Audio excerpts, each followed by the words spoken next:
Yeah, this is a devotion I wrote called "What's the Kid with the Purple Head Saying?" The kid with the purple head and I looked blankly at each other, and in the silence, he spoke to me loud and clear. Let me explain. A few years ago, I was asked to be a guest teacher at Exploration Works for this after-school science class for kindergartners and first graders. I was going to teach the kids some basic concepts about sound and acoustics. I thought I had the perfect class ready for young kids. Cool sound demonstrations, we were going to make musical instruments with rubber bands, and the kids' personal favorite turned out to be when we actually let them yell for all their words so we could find out who the loudest kid in the class was. My ears are still ringing from that. But thanks to a scheduling snafu, 3rd and 4th grade boys got thrown into the class mix. Wasn't ready for that kind of disparity, so disaster ensued. The older boys produced just a steady stream of complaints like, "Oh, we've seen this already," and "Oh, we've done that already." And my personal favorite, "Mister, that kid's head's turning purple."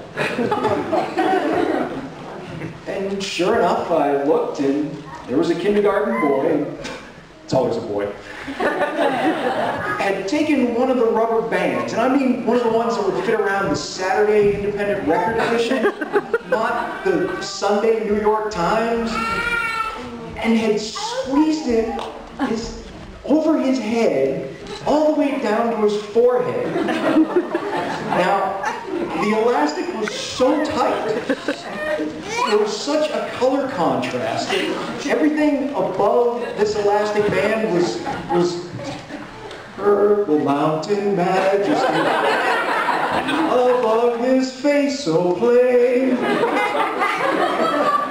And so we're looking at each other, and even though he said nothing, I got the message. In 1 Timothy 4:12, Paul implores us to be an example in speech, in life, in love, in faith, and in purity. Paul mentions speech once in that list of 5. So that means about 80% of everything we communicate to people is potentially non-verbal. An angry look, offer of a handshake, smile, turn back, overly eager nod maybe, or just a slow shake of the head if you're looking at the kid with the elastic band around his head.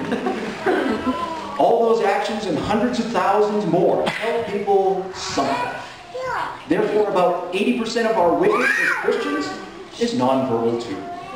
Everything we do, everything we think, everything we like or dislike, everything we do in our spare time, it's all on display at one time or another. Behavior springs from belief, and it demonstrates what is and what is not important to us. So it doesn't matter how excited we get or how eloquently we speak when we talk to people about Jesus, if our actions don't jive with our own words. When our words and our actions don't line up, people will tune out.